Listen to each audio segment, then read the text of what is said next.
Terra de Santa Cruz, risonha e linda, salve, berço de heróis, pátria querida. Eu quisera cantar-te mesmo ainda, depois que me faltasse alento e vida. Terra do meu Brasil, fortes altaneiros, repleta de poesia e de esplendor, tremula sempre altiva essa bandeira que em si traduz riquezas, paz e amor. Eu quisera cantar tuas florestas, onde se abraçam orquídeas nos caminhos, onde as aves gorjeiam sempre em festas, na doce placidez dos castos ninhos. Do Amazonas que impera na grandeza, teu rio majestoso sem rival, quero cantar a mágica beleza, pátria minha, gentil, grande, imortal. Na história do universo és conquistado um lugar de destaque entre as nações, pois que tens muitos povos amparados sob a sombra feliz dos teus brasões. Salve, pois, meu Brasil, e que o destino conduza-te ansioso para a glória. Teu povo jubiloso entoe hino de força, de progresso e de vitória.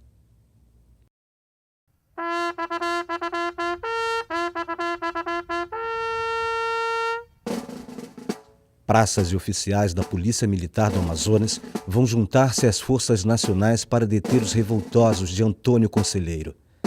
O teatro dos combates era Canudos, na Bahia.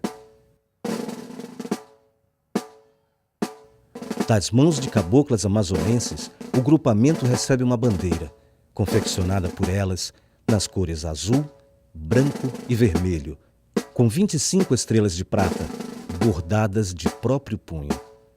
Uma, de primeira grandeza, simbolizava Manaus.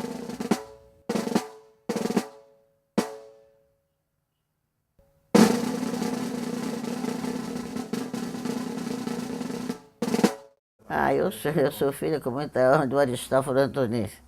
Quando meu pai foi preso, quando o doutor Paulo Marinho, que era o chefe de polícia, foi avisar meu pai, nós éramos muito amigos, foi avisar meu pai que tinha esse mandado de prisão contra ele disse que na véspera tinha havido um jantar no Rotary Club de Manaus e que lá alguém teria dito, olha, amanhã vai existir uma bomba, porque o Aristófano vai ser preso.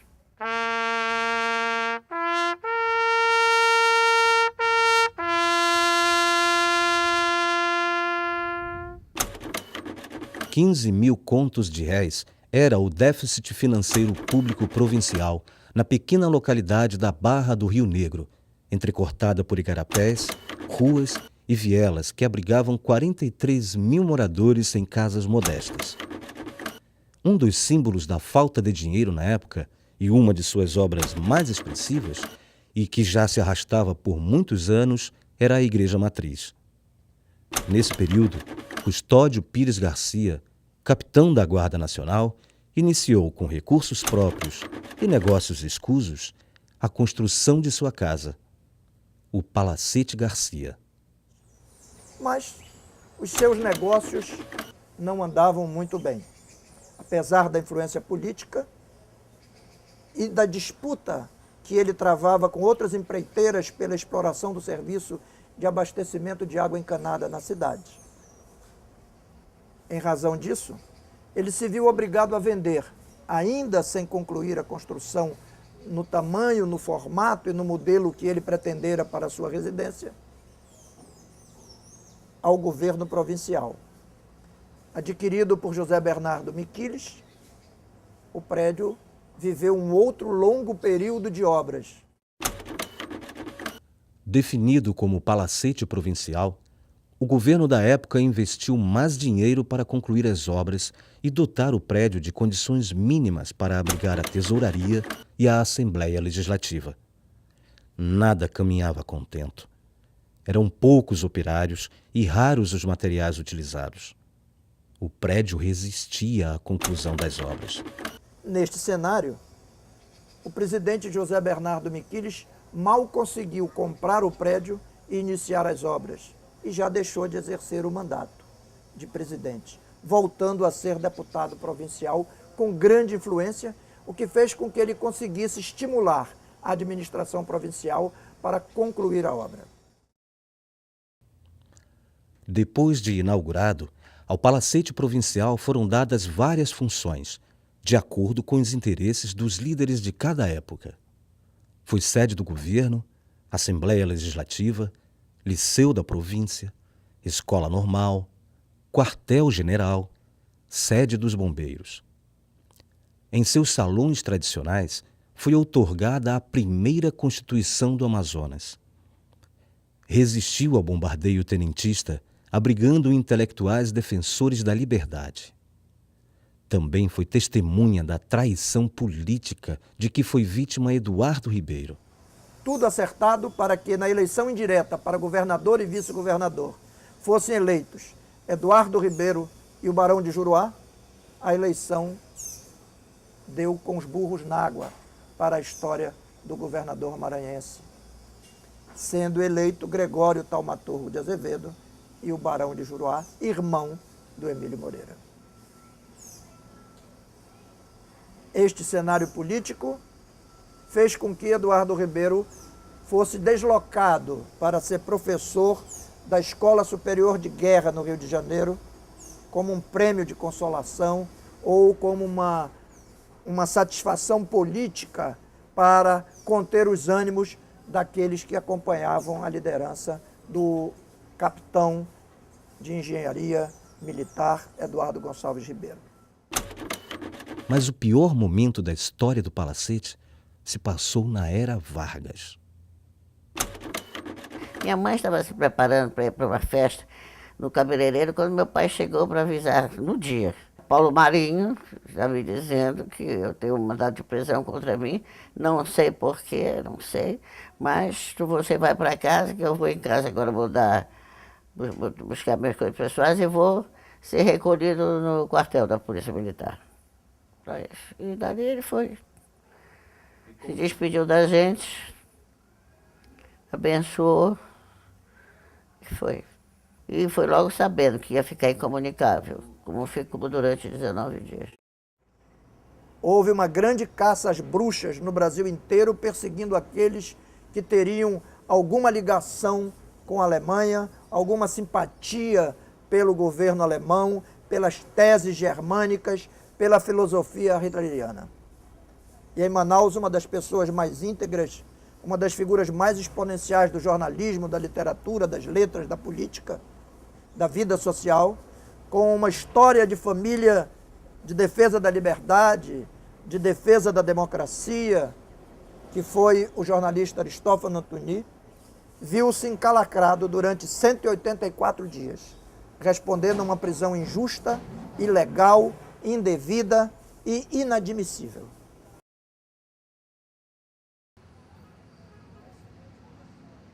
O despertar do dia, com os primeiros raios do sol e as primeiras asas cortando o céu, com os primeiros ruídos e as primeiras manifestações de vida no cruzamento das ruas, é sempre um motivo de alegria e um tema para a inspiração dos poetas. Eu, da janela da sala onde me custodiaram, olhava bem triste a poesia que andava lá por fora, perto dos meus olhos e distante das minhas mãos. Mas, de instante a instante, eu fazia de mim para mim mesmo esta pergunta: por que me prenderam? Quem, por maldade, me trouxe a esta situação?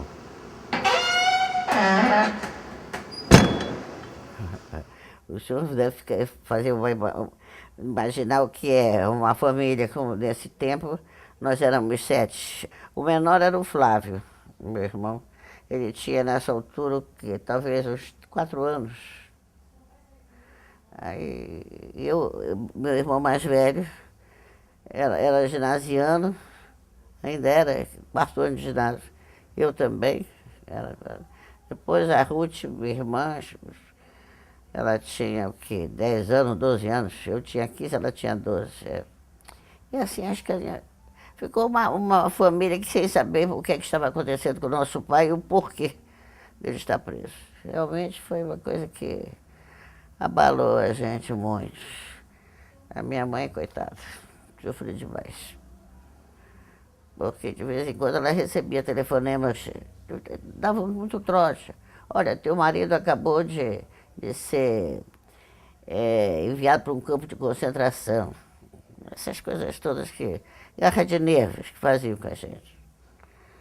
E assim a vida continua, né?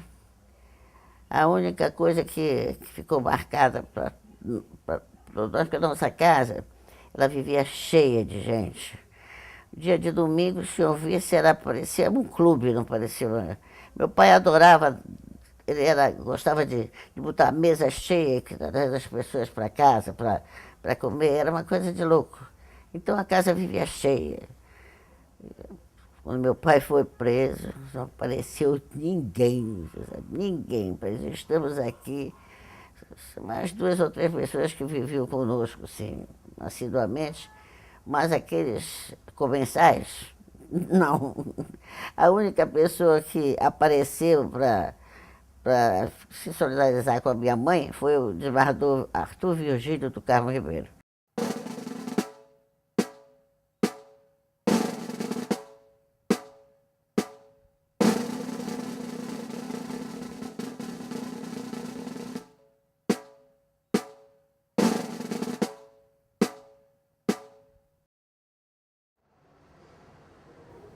Quem nunca esteve preso, sem poder comunicar-se com pessoa alguma, não pode avaliar o que seja essa situação. Quantos tumultos se originam dentro de nós, quanta amargurada tristeza encerramos no coração que se comprime a cada momento, roubando-nos a alegria de viver. Então o Coronel Barbato, que era o comandante da Polícia Militar, era muito nosso amigo particular. Então ele disse, mande Eneida, às 9 horas da noite, na parte de trás do quartel, que eu vou mandar o tenente Caetano abrir a porta para falar com Aristófanes. E eu fui, porque uma capa chovia torrencialmente. Era quase com essa hora, 15 para as 9, eu parti à minha casa, nós morávamos perto do quartel. E eu fui me arrastando, me encostando, eu estava ali, uma pessoa que estava fazendo uma coisa escondida, que não era legal, porque se o homem estava incomunicável, não era para ninguém se comunicar com ele. Então eu estava ali como uma pessoa que estava... eu tinha que me esconder, com receio que alguém me visse. Eu tinha 2 tipos de receio. Que me vissem porque eu era uma mocinha, me arrastando pelas paredes de um quartel, que ninguém sabia se meu pai estava lá ou se não estava, mas eu estava me arrastando ali para entrar por trás de um quartel. Dentro do quartel, o que é que tem? Soldados soldados, não importa que seja oficial do dia, oficial da noite, não importa. Mas a minha vontade de chegar lá com meu pai para vê-lo, porque a gente já estava com muita saudade, e também para receber uma orientação, que nós estávamos meio perdidos. Até que o capitão, o coronel, o tenente veio, abriu a portão e eu fui. É como eu falei para o senhor, foi uma coisa que ficou fotografado na minha mente. Entrar ali no quartel, ali por trás, e ver ali um monte de lona preta, plástico preto, porque vieram para cá, para Manaus, o tal de soldados da borracha. Eram pessoal chamaram até Arigó para eles. Eles vieram de Fortaleza, do Ceará, para vir servir aqui, para colher dos seringais. E eles estavam ali para serem selecionados para mandar. E eu tive que atravessar no meio daquele povo para subir aquela escada. Você conhece ali o palacete que vocês falam? Quando eu fui não tinha nada de palacete, era bem sotudo. Subi aquela escada para entrar ao encontro do meu pai. Deparar primeiro com aquela sentinela armada na porta ali, que o reflexo dele na parede, parecia um gigante. Aquilo, o senhor imagina o coração, meu coração estava enlouquecido aqui dentro. Até que meu pai se levantou quando me viu e nós nos abraçamos com muita saudade.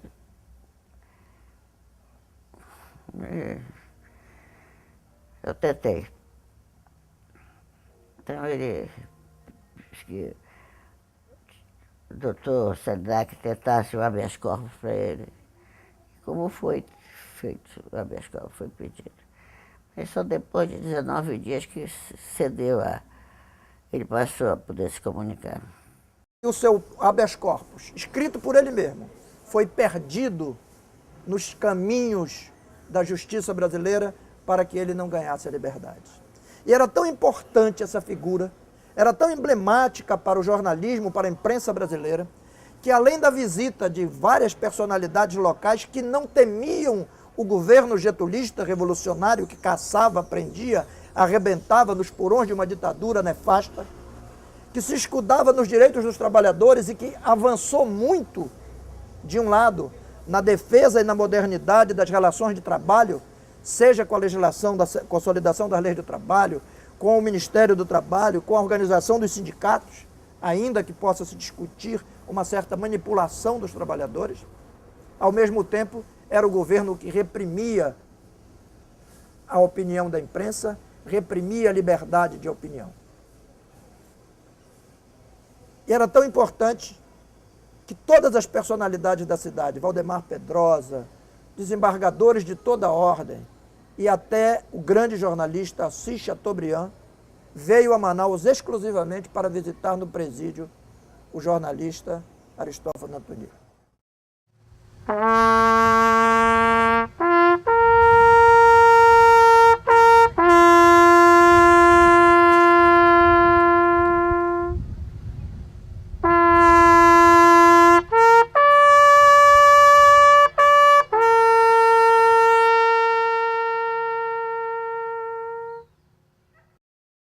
E foi assim.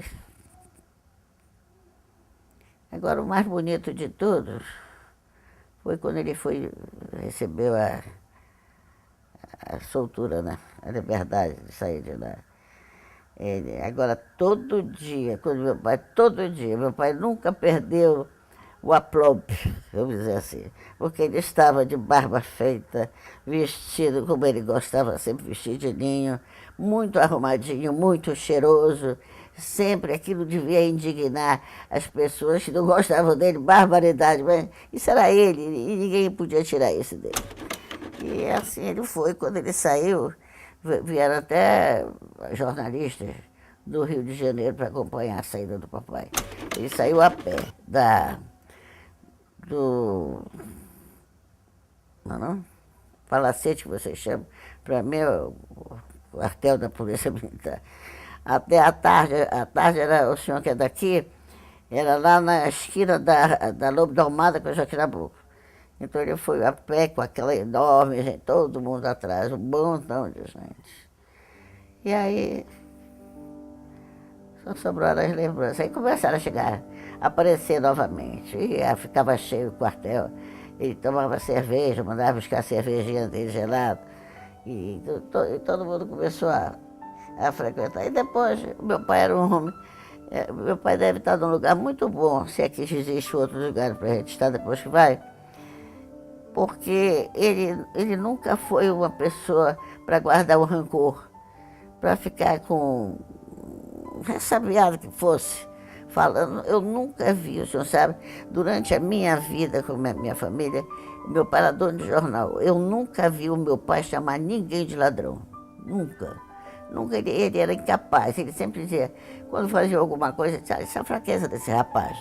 Deixa para lá, um dia ele se emenda. E era assim.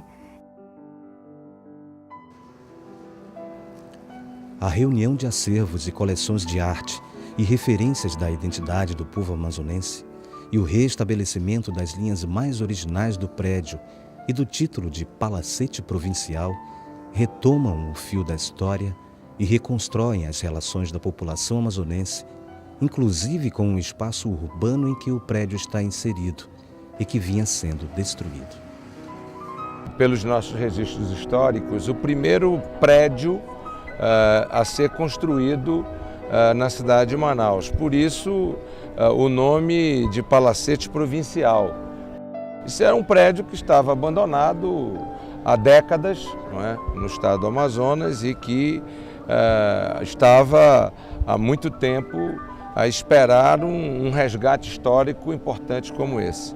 Segundo, num presente para a cidade de Manaus e mais uma contribuição do nosso governo à nossa cidade. Rosas no céu, rosas nas cercas, rosas nos teus ombros e rosas no teu rosto. Rosas em tudo, e as chagas veludosas de rosas cor-de-rosa do sol posto. Florescem rosas de ás maravilhosas nas rosas fontes.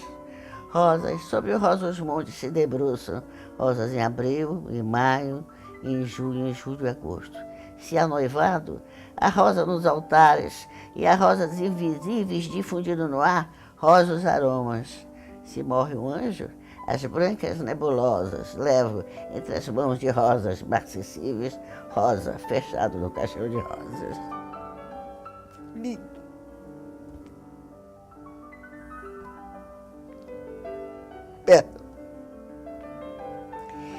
Desligue.